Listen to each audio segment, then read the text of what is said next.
Good morning friends, welcome back to my channel. এখন বাজে 11টা মতো। আমি চললাম এখন ডাক্তারের কাছে কান পরিষ্কার করতে, কারণ কানে ভীষণ ময়লা হয়েছিল, কান বন্ধ হয়েছিল। 7 দিন বাদে ডাক্তার কান পরিষ্কার করতে বলেছিল, তো যাচ্ছি এখন কান পরিষ্কার করতে। কি হলো, বকছো কেন?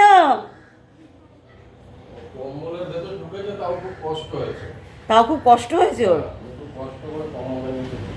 অনেক কষ্ট করে কম্বলের নিচে ঢুকেছে। ছোটো মেয়েকে খাইয়ে দিয়েছি, তাড়াতাড়ি উঠিয়ে দিয়েছি, উঠে বললাম খেয়ে পড়তে বস। দেখো বলে জলদি বেরোও না, চলো বেরো।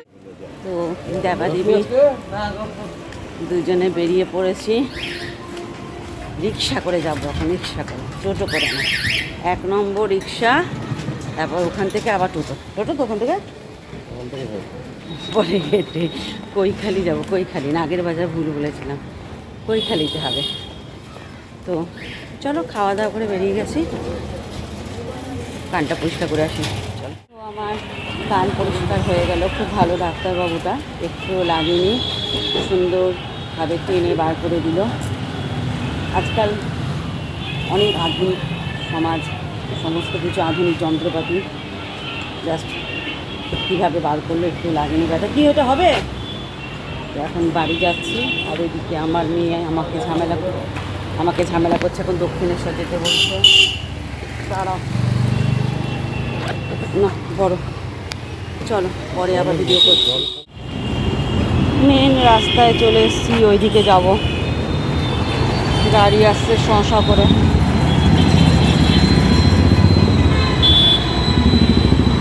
এই হাতটা ধরে নিয়েছি আমি রাস্তা পার হওয়ার জন্য।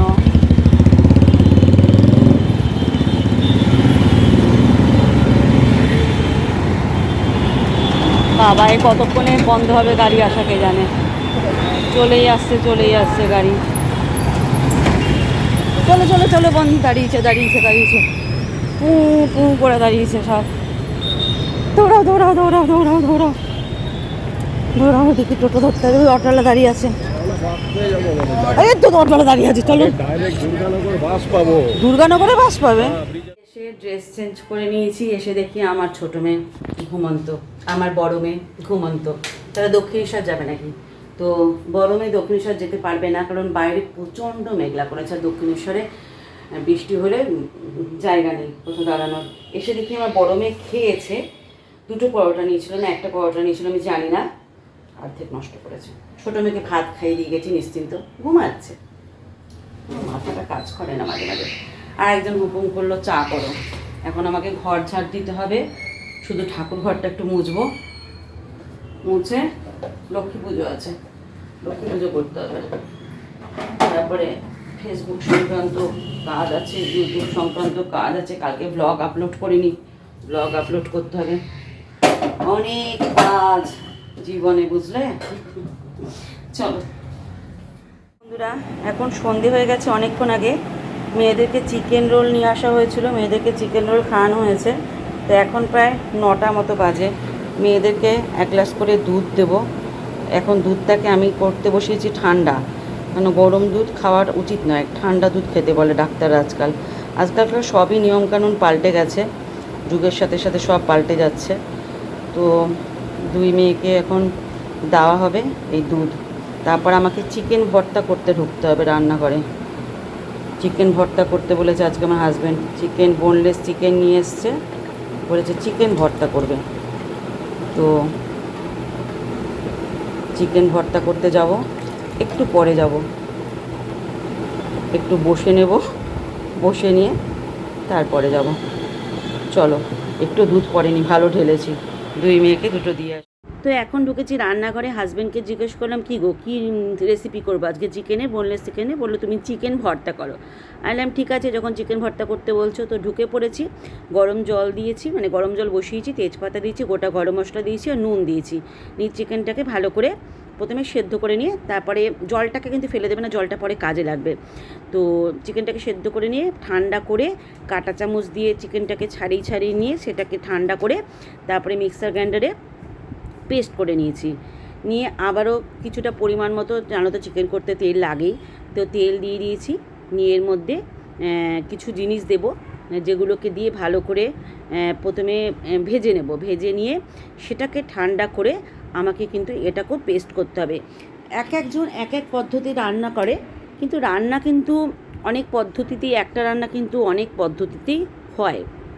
তো যাই হোক, পেঁয়াজগুলোকে ভালো করে একটু হালকা লালচে করে ভেজে নিচ্ছি। তারপর টমেটো কেটে রেখেছি, টমেটোগুলোকে দিয়ে দিলাম। এর মধ্যে যাবে কাজু বাদাম, তো কাজু বাদামগুলো ধুয়ে রেখে দিয়েছিলাম, কাজু বাদাম দিয়ে দিলাম। আর দিয়ে দিলাম আদা রসুনের পেস্ট। দেখো, মাংস যখনই রান্না করতে হয় তখন তো আদা রসুন মাস্ট দিতেই হয়। তো দিয়ে ভালো করে এটাকে কষিয়ে নেব।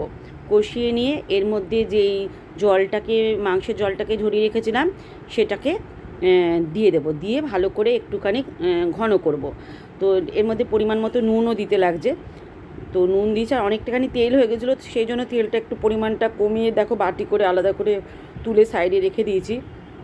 তো হলুদ দিয়ে দিলাম, দিয়ে ভালো করে এটাকে আগে কষাতে হবে। প্রথমে কাজু কিন্তু এর মধ্যে দেওয়া আছে, আর কাশ্মীরি লঙ্কা গুঁড়ো দিলাম রঙটা লাল আসার জন্য। তো এবার ভালো করে আমি ভেজে নিচ্ছি। ভেজে নিয়ে এর মধ্যে পরিমাণ মতো অল্প যেই জলটা আমি মাংসের জলটা ঝরিয়ে রেখেছিলাম সেটাকে আমি দিয়ে দেবো। তো এর মধ্যে দিয়ে দিলাম, পুরোটা দেব লাগবে না। তো এটাকে ভালো করে আমি পুরোটাই দিয়ে দিলাম, লাগবে না বলছি, পুরোটাই দিয়ে দিলাম। তো এটাকে একটু ফুটলে পরে, একটু যখন ঘন ঘন হয়ে আসবে তখন একটা পাত্রের মধ্যে রেখে ঠান্ডা করে নিতে হবে, কারণ মিক্সার গ্রাইন্ডারে তো গরম জিনিস বাটা যায় না। আর এই দেখো, আমি এদিকে চিকেনটাকে ছাড়িয়ে নিয়ে পুরো পেস্ট করে রেখে দিয়েছি। এবার দিচ্ছি এখানে পরিমাণ মতো 1 চামচ, বড় চামচের 1 চামচ মাখন। মাখনটাকে দিয়ে মাখনটাকে গলিয়ে নেব। গলিয়ে নেওয়ার পর আমি মাখনটাকে গলাবো কি, তার মধ্যে দেখো আমার ছিটছে, জল ছিল। এর মধ্যে গোটা জিরে দিলাম আর কাঁচা লঙ্কা কুচি দিলাম। খেতে কিন্তু সত্যি দারুণ হয়েছিল, তোমরা কিন্তু করে দেখতে পারো এরকমভাবে। খেতে কিন্তু সত্যি খুব ভালো হয়েছিল। নিজে রান্না করি না কিন্তু যখন করি সত্যি ভালো হয়ে যায় রান্নাটা। আর এখানে যে পেস্টটা করে রেখেছিলাম, যেটাকে তোমরা আগে দেখলে আমি কড়াইয়ের মধ্যে কাজু, পেঁয়াজ, টমেটো দিয়ে করলাম, সেই পেস্ট বানিয়ে রেখেছিলাম, সেই পেস্টটাকে এর মধ্যে দিয়ে দিলাম। এবার দেখো, যত জিনিস দেবে তত ভালো খেতে হবে জিনিস। এর মধ্যে দিলাম জিরের গুঁড়ো, মানে কি না যাচ্ছে রান্নার মধ্যে, জিরের গুঁড়ো, ধনের গুঁড়ো, তারপর একটু লঙ্কার গুঁড়ো, না দিলে তো ঝালটা হবে না, নুন, পরিমাণ মতো নুন, এগুলো সবই দিয়ে দিতে হবে। তো দেখো, সব দিয়ে দিচ্ছি, মানে যত জিনিস দেবে তত স্বাদ ভালো হবে খাবারের। তো আগে তো আমরা ছোটোবেলায় রান্না করতে দেখতাম পেঁয়াজ, রসুন, আদা, লঙ্কা দিয়েই ছোটোবেলায় রান্না করতে দেখতাম। এখন ইউটিউব আসাতে কত রকমারি ভ্যারাইটি রান্না আমরা দেখতে পাই। আগেকার মানুষরা কিন্তু এত রান্না জানতো কিনা আমার জানা নেই, আমি ছোটোবেলা থেকে এত ভ্যারাইটি রান্না সত্যিই খাইনি। তো এর মধ্যে যা যা বাদবাকি জিনিস লাগবে আমি দিয়ে দিলাম, দিয়ে ভালো করে কষিয়ে নিলাম। আগেকার দিনে তো এত জিনিস ছিলও না, মানে এই যে ফ্রেশ ক্রিম এই সমস্ত এখন পাওয়া যায়, আগেকার দিনে ছিল কিনা আমার জানা নেই। তো কারণ আগেকার দিনে আমি বাজার করতামও, রান্না বান্না করতামও না, আমি জানিও না। তো এখানে যে চিকেনটা গ্রেট করে রেখেছিলাম, মানে পুরো পেস্ট করে রেখেছিলাম, সেটাকে দিয়ে দিলাম। দিয়ে ভালো করে একটু গরম জল দিতে হবে। মাংসে কিন্তু সবসময় গরম জল দিতে হয়, ঠান্ডা জল দিলে স্বাদ নষ্ট হয়ে যায়। তো গরম জল করে রেখেছিলাম, সেই গরম জলটা দিয়ে দিলাম। লাস্টে এর মধ্যে কিন্তু আমি দিয়ে দেবো ফ্রেশ ক্রিম আর একটু ধনে পাতা কুচি। তো খেতে কিন্তু দুর্দান্ত হয়েছিলো, হাজব্যান্ডও বলেছিলো খেতে ভালো হয়েছে, কিন্তু আমি একবারে পুরোটাই করে দিয়েছিলাম। তো 2 দিন ধরে খেয়েছি এই চিকেন ভর্তাটাকে, তো ভালোই লেগেছে, সত্যি কথা ভালোই লেগেছে খেতে। এরকমভাবে তোমরা করতে পারো। তো চিকেন ভর্তা আমার অলমোস্ট রেডি, দিয়ে দিলাম ফ্রেশ ক্রিম। তো রকমারি জিনিস থাকলে ভাই ওই রকমারি রান্না হয়, স্বাদও ভালো হয় খেতে। তো চলো, আজকের ব্লগটা এই পর্যন্তই, আর ব্লগটা বড় করলাম না, কারণ সকাল থেকে অনেক পরিশ্রম যাচ্ছে, বাইরে গেছি, কান পরিষ্কার করেছি, তারপরে এসে একটু পর একটু কাজ চলছে, আর বেশি কাজ আমি করতেও পারি না একবারে। আর রুটি আনতে বলতে ভুলে গেছি, তো রুটিটাও আমাকেই করতে হবে। তো আজকের মতো এখানে ভিডিওটা এন্ড করছি। সবাই ভালো থেকো, সুস্থ থেকো।